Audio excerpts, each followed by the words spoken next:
Do you think that people who get an S as a result are less intelligent? Then please keep watching this video because this misconception has to die.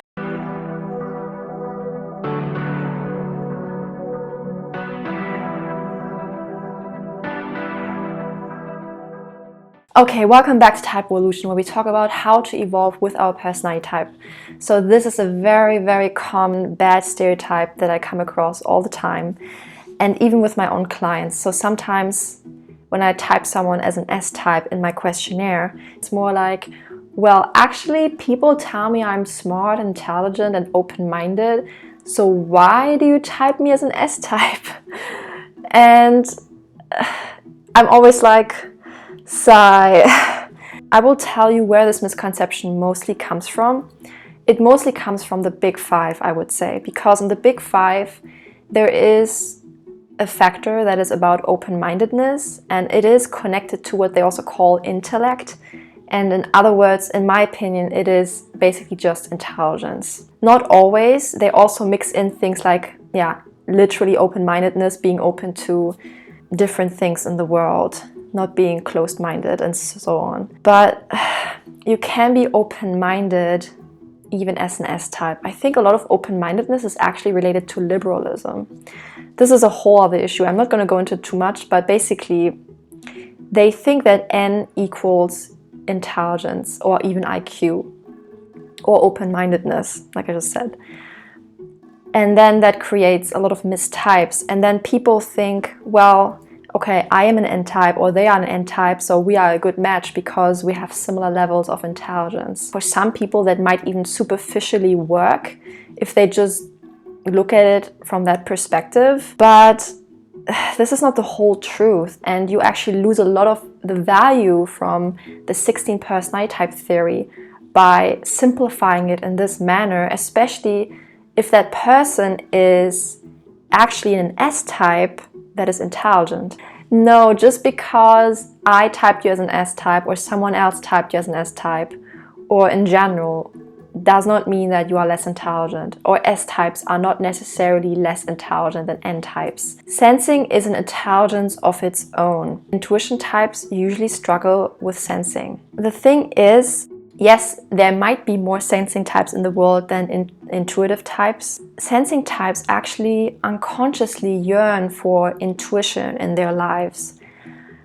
And that's also why many sensing types will get into their intuition functions as much as possible, but that can create a lot of stress and problems. If you are surrounded by a lot of S-types who cannot provide intuition for you and not for themselves either, you will grow up thinking you have to supply more intuition. I think this is a big issue because, like I said, it creates mistypes and people miss the great parts of personality type theory. One of those parts is realizing where your true strengths and your true purpose lie. So I have this concept of purpose roles. I usually include them in my TBT type descriptions. You find more of that on typeevolution.com/TBT. I don't have all the descriptions yet because they take some work, right? And I also have a full-time job beside this, but I'm going to finish them all. And there you can see that each personality type has a special role to fulfill in our human society, let's say. And I've also made a video about this, you can watch it. So if you do not follow your natural personality type's purpose or strengths, you will suffer, and humanity will suffer alongside with you. Okay, so let's say you are a sensing type who is intelligent, but is in conflict with sensing. Let's say due to either internal struggles or external expectations. The problem is, if you do not use your sensing basically, or if you not use its strength, like I said, you will suffer because you will not fulfill what your personality type is meant to do in this lifetime at least. The problems you will face are you will feel dissatisfied, you will feel like something is missing in terms of your lifestyle. You will basically usually struggle in life. You will not really be able to fulfill, let's say, your career goals or other kinds of bigger aspirations that you might have. And this all applies to people who are not following their natural strengths, who are not accepting themselves. As I said, this can be due to upbringing or generally being surrounded by personality types that do not like your type of sensing. So even if you're an SE type and you are surrounded by SI types, they will not like your SE, so they will try to make you neglect it. It's a bit weird, it's a bit of a weird dynamic, but this can happen. If you are surrounded by other SE types, you will get along, but in the back of your mind and their mind, there will be this need for intuition. So one of you is going to try to create more intuition, use more intuition. As a sensing type, you're probably going to stress yourself out if you focus too much on anything intuitive, basically. I would advise you to watch my videos for introverts and extroverts, because there I go more into intuition. It can be difficult to explain just in a few sentences. A lot of academia is actually catered towards intuition. Like a lot of academia is full and great for intuitives, not as much for S-types. Especially, okay, here's the caveat, okay? So if you are a very intelligent S-type, you can get through academia, it's fine.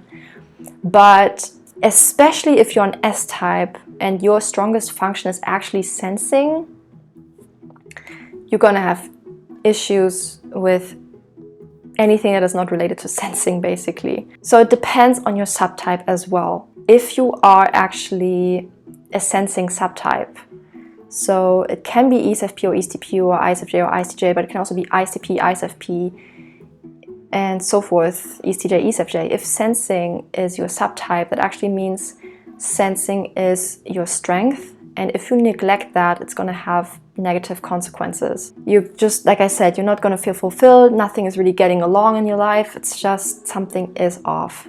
So I'm saying this because, like I said, if you are one of those people who type themselves as an N type, but sensing is actually your strength, you're going to suffer. You have to realize this is all about self-discovery and self-acceptance, and I also talked about that in another video. If you do not accept yourself, including your strengths and weaknesses, you are going to have issues. Another caveat is, it's possible that you are an S-type, but your strength is actually not sensing. People forget that you're not just a sensing type, you're also a thinker or feeler, right? Also an introvert or an extrovert. So this also plays a role.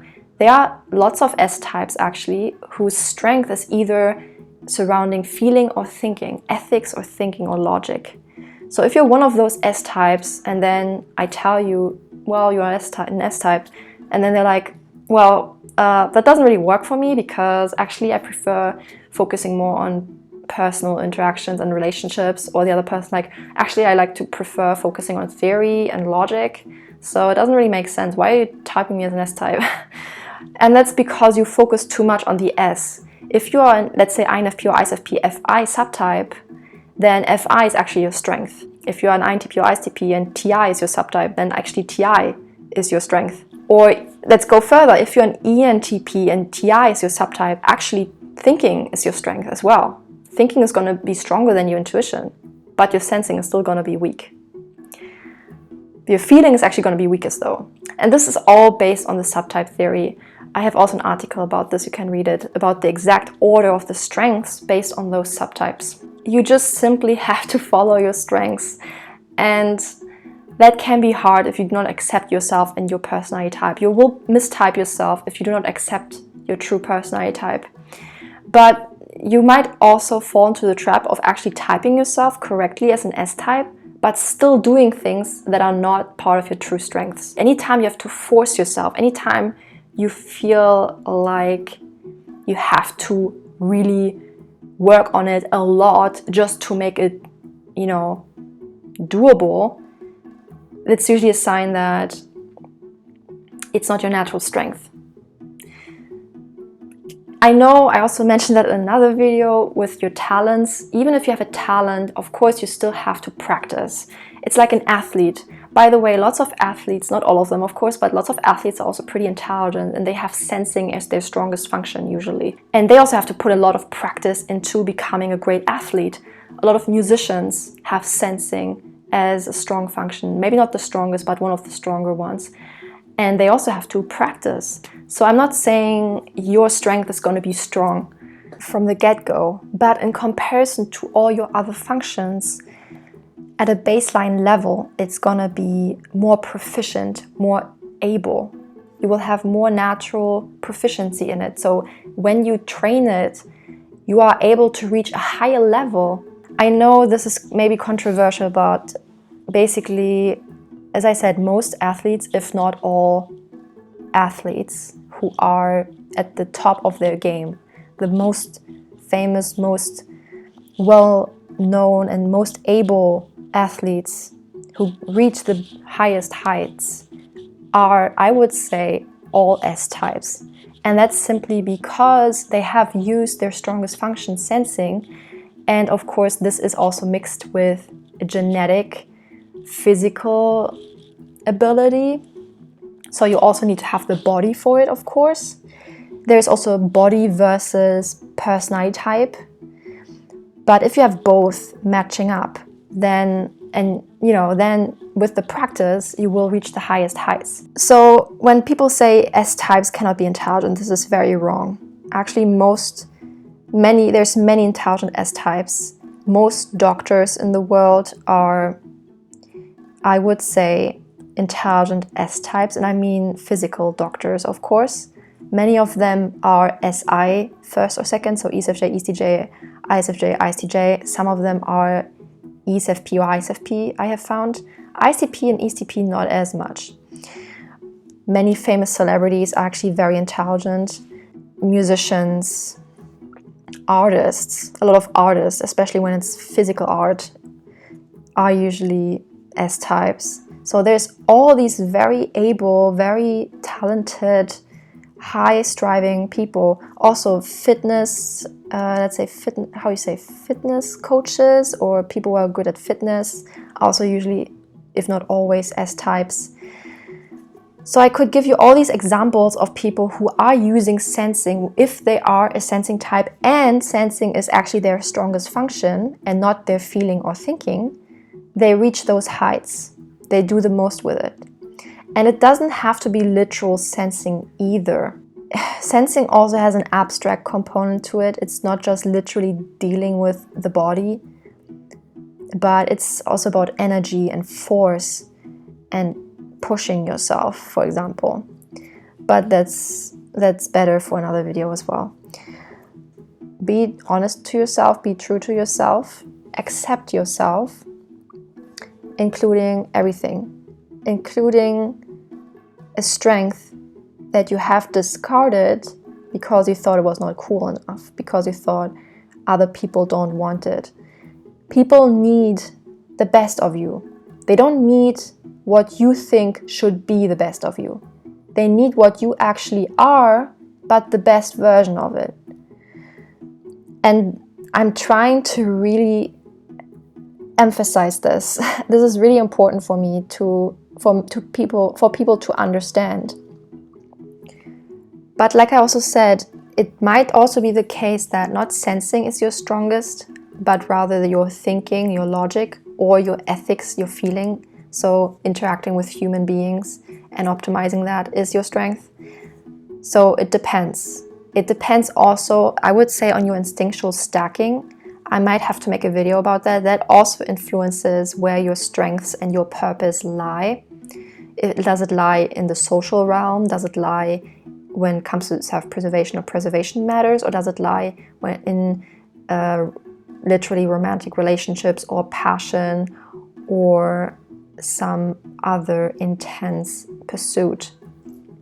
So this also influences your purpose and what you should do with yourself or your life. So yeah, you have to figure that out, and I can help you figure that out. I hope that my videos help with that. And I can type you, and based on my typing, you will get a better understanding of it. So if I type you as a sensing type, I can also tell you what your strongest functions are. I usually mention that, so you will not be misled and think, oh, actually another function is my strongest one. I will tell you. But yeah, sensing, if you are a sensing type, sensing might be one of your strong functions, but not necessarily. Especially if you are a type whose first function is not sensing, but feeling or thinking, and you are a subtype of that, then you might not have sensing as such a strong function, and that often leads to people typing themselves as N, even though they're not. So yeah, I mean, as I said, if you only want to use it as a superficial thing to figure out if people are intelligent or not, then maybe you can keep using this as just N is smart and S is dumb, but I think this really limits a lot of people and creates a lot of bad stereotypes. If you actually want to embrace your true personality type, then you really should go more into what sensing really is and your own sensing if you are a sensing type. And as I said, it might not even be one of your strongest functions, and that is fine. You just have to be true to yourself, and you have to discard all notions of intelligence, all notions of am I smart or dumb or whatever. It doesn't really matter.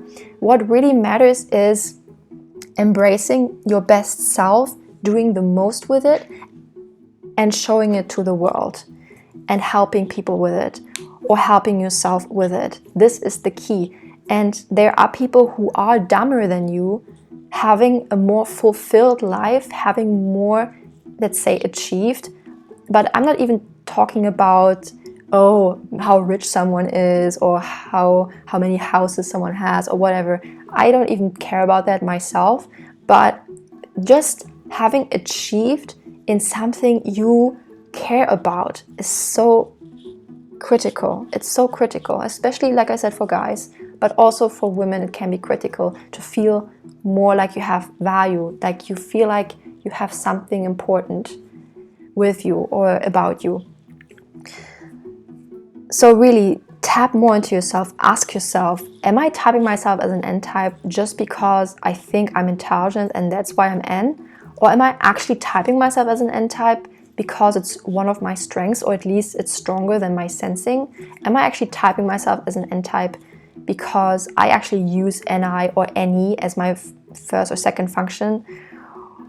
Is that really why I'm an N type or not? Like, really question that. And then also look up my videos, look up my blog articles, read about it, so you really can see what is sensing, what is intuition, and then also look at feeling and thinking, of course. And then really see, okay, where do my strengths mostly lie, my talents? Where do they roughly reside in? And sometimes it's not that straightforward. For example, playing an instrument, you might even still be a type that has stronger feeling, but you just naturally have a musical ability. So fine. There are also musicians who are not S types, of course. That might be a bit of an exception then. But still, if you find yourself unfulfilled and not really hitting the mark, then really ask yourself, am I actually following something that fits my personality type's purpose and strengths? Okay, I will leave you here. Okay, see you in the next video. Bye.